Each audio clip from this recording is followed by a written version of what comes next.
अस्सलाम वालेकुम स्टूडेंट्स। आज है मेरा lecture number 2 drug degradation drug stability के ऊपर। हमने पिछले लेक्चर में इंट्रोडक्टरी पार्ट पढ़ लिया जिसके अंदर हमने डिग्रेडेशन के बारे में डिटेल से पढ़ा। डिटेल से सॉरी नहीं मैं कहूँगा, अभी उसकी डेफिनेशंस और उसकी टाइप्स के बारे में पढ़ा। अब डिटेल्स हम उसकी पढ़ेंगे कि the factors which affect the physical factor which affect the stability of drug, और इसको हम फिजिकल डिग्रेडेशन भी कहते हैं। तो टेम्परेचर है, पीएच चेंजेस है, ionic strength, acid base catalysis, ये दोनों आयोनिक स्ट्रेंथ में ये दोनों एक दूसरे के जो है मतलब कि एक तरह से दोनों की मीनिंग सेम है, आयनिक स्ट्रेंथ या एसिड बेस कैटलिस्ट। अगर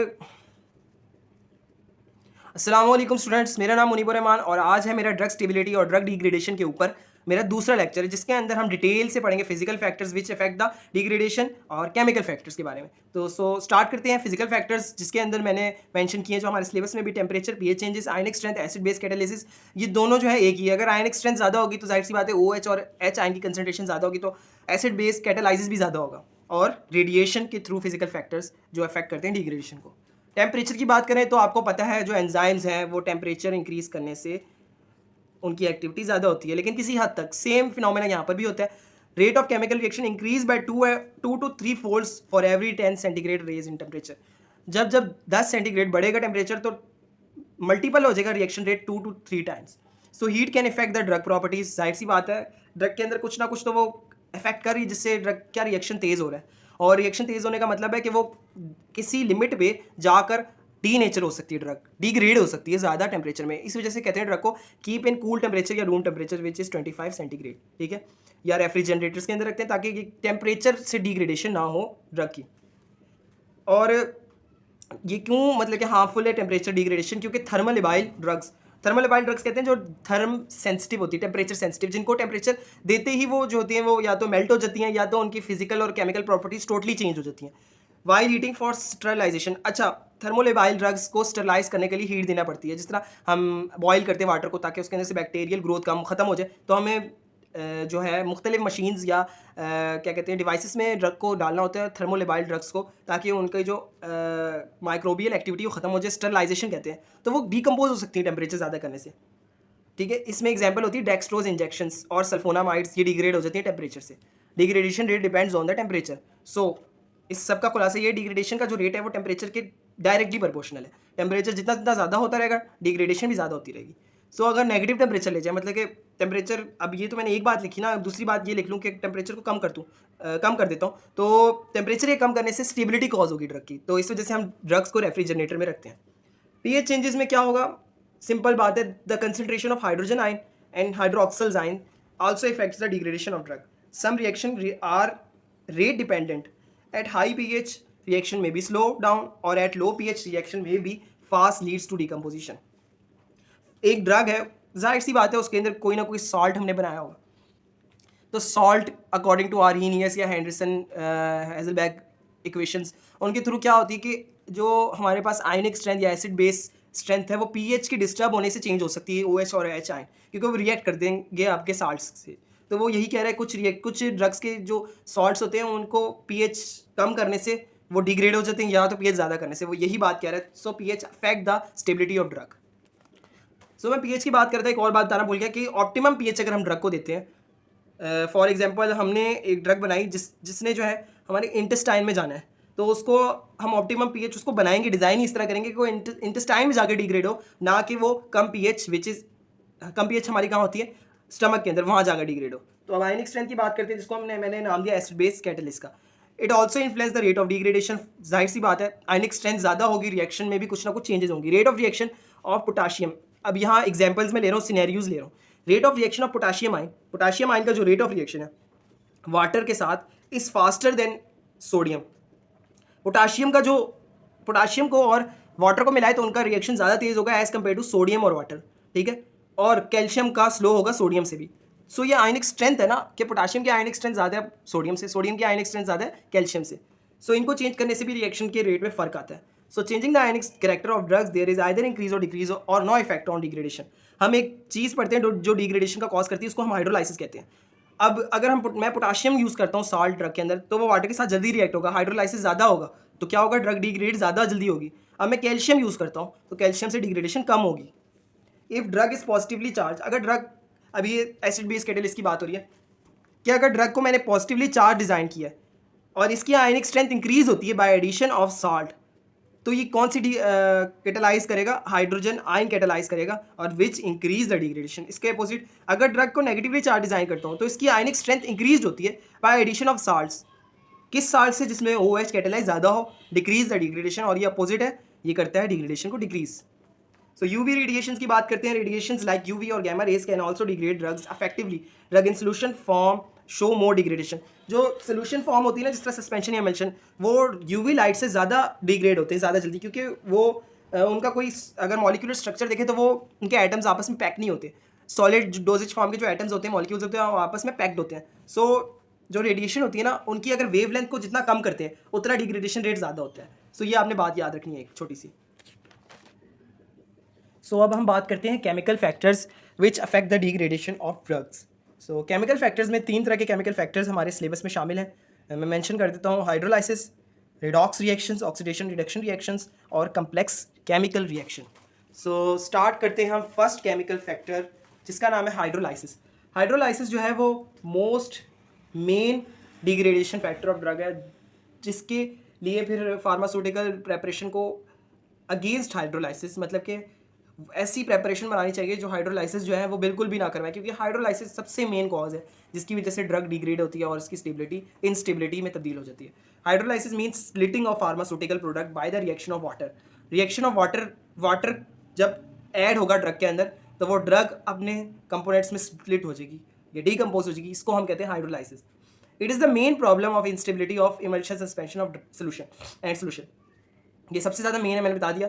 इमल्शन होगा वो क्या करेगा, वो क्रैक हो जाएगा, सस्पेंशन केक फॉर्म कर देगा, सोल्यूशन ब्रेक हो जाएगा, तो ये इंस्टेबिलिटी कॉज होगी। 3 तरह के हाइड्रोलाइसिस है हमारे सिलेबस में: ester hydrolysis, amide hydrolysis, ring alteration. ठीक है, तो बारी बारी तीनों को हम देखते हैं।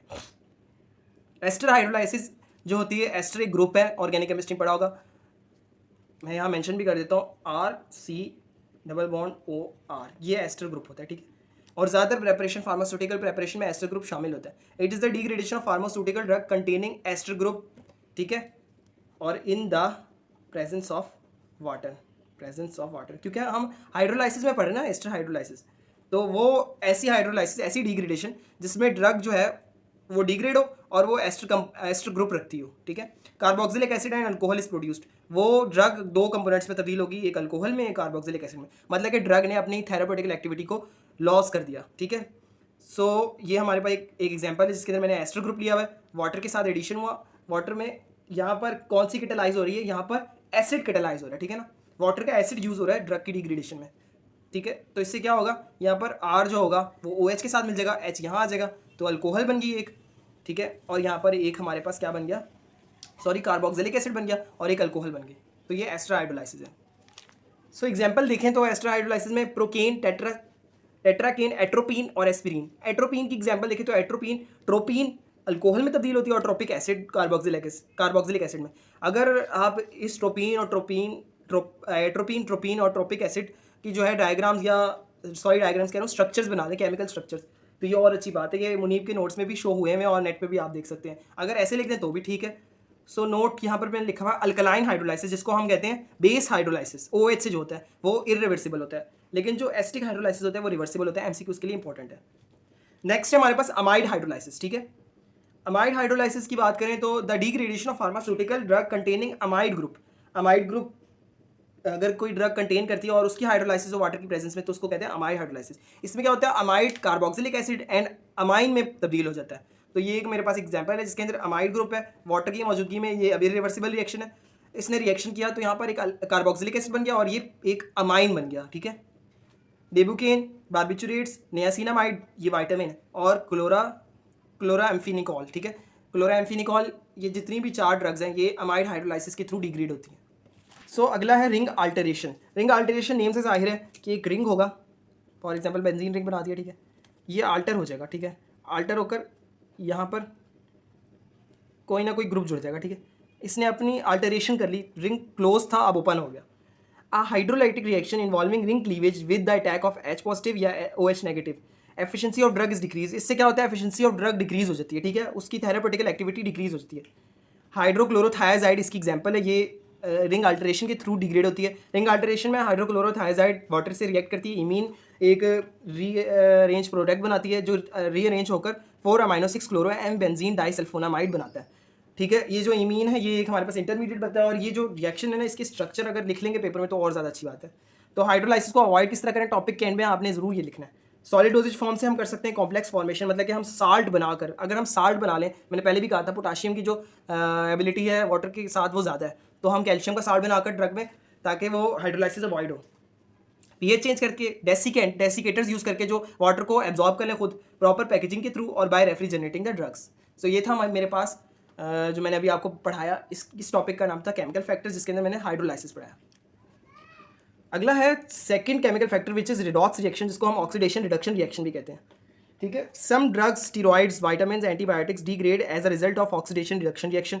स्टीरॉइड्स, विटामिन्स, एंटीबायोटिक्स ये ज़्यादातर ये डिग्रेड होती है हमारे रिडॉक्स रिएक्शन के थ्रू। सच रिएक्शन अगर due to the free radicals और मॉलिक्यूलर O2, ये फ्री रेडिकल्स के थ्रू रिएक्शन अगर होता है और मॉलिक्यूलर ऑक्सीजन के थ्रू, और एक एटमॉस्फेरिक ऑक्सीजन के थ्रू भी रिएक्शन होते हैं लेकिन कम। Free radicals are form, free radicals होते हैं वो ड्रग के अंदर बन जाते हैं by fission of covalent bond. जब कवलेंट बॉन्ड टूटता है तो फ्री रेडिकल्स बनते हैं, और इन फ्री रेडिकल्स की प्रॉपर्टी की ऑक्सीजन को बहुत जल्दी एक्सेप्ट करते हैं, तो ऑक्सीजन के साथ रिएक्ट करके क्या करते हैं, ये या तो रिडक्शन करेंगे या तो ऑक्सीडेशन करेंगे। Atmospheric oxygen also cause redox reaction. These reaction can be control by oxidants, antioxidants और एंटी चीलिटिंग एजेंट। ठीक है, इनसे कंट्रोल हो सकते हैं। एग्जाम्पल है एस्कॉर्बिक एसिड, विटामिन सी इस तरह डिग्रेड होता है। विटामिन सी का स्ट्रक्चर जो है उसके अंदर एक रिंग होता है, उस रिंग की अल्टरेशन हो जाती है। मैं फॉर एग्जांपल लिखता हूँ, ऐसे करके रिंग होता है, और यहाँ पर OH होता है, यहाँ पर OH होता है। अब ये क्या होता है कि ऑक्सीडेशन और रिडक्शन के थ्रू इस रिंग के अंदर जो है ना ये डबल बॉन्ड O बन जाता है, यहाँ डबल बॉन्ड O होता है, हाइड्रोजन दोनों चले गए। अब हाइड्रोजन के रिमूवल को क्या कहते हैं वो आपको ही पता है, रिडक्शन कहते हैं। ठीक है, तो यहाँ पर रिडक्शन हुई है। सो ये था रिडॉक्स रिएक्शन। रिडॉक्स रिएक्शन की दो टाइप्स होती हैं, एक ऑटो ऑक्सीडेशन, खुद ब खुद ऑक्सीडेशन हो जाना एटमॉस्फेरिक ऑक्सीजन से, एक होती है फोटोलाइसिस जिसको हम फोटो ऑक्सीडेशन कहते हैं, लाइट की या फोटॉन्स की मौजूदगी में ऑक्सीडेशन होना। Decomposition of drug by the action of photons, shorter the wavelength more degradation, वही वाली बात जो हमने रेडिएशन के टॉपिक में पढ़ी थी। सो लास्ट है हमारा कम्प्लेक्स रिएक्शन, या कम्प्लेक्स रिएक्शन के अंदर हमारे पास पॉलीमराइजेशन और आइसोमराइजेशन होते हैं। तो in pharmaceutical drug there will be more than one reaction contributing in the process. जब फार्मास्यूटिकल ड्रग प्रिपेयर होती है, उसकी फॉर्मुलेशन हो रही होती है कि कुछ रिएक्शंस करवाए जाते हैं, कुछ टेस्ट करवाए जाते हैं, वो रिएक्शन जो होते हैं वो वन वे भी हो सकते हैं, रिवर्सिबल भी हो सकते हैं, ठीक है, इरिवर्सिबल भी हो सकते हैं, और साइड रिएक्शन के थ्रू भी हो सकते हैं। ये जो साइड रिएक्शन है ना ये कॉम्प्लेक्स फॉर्मेशन का एक कॉज है।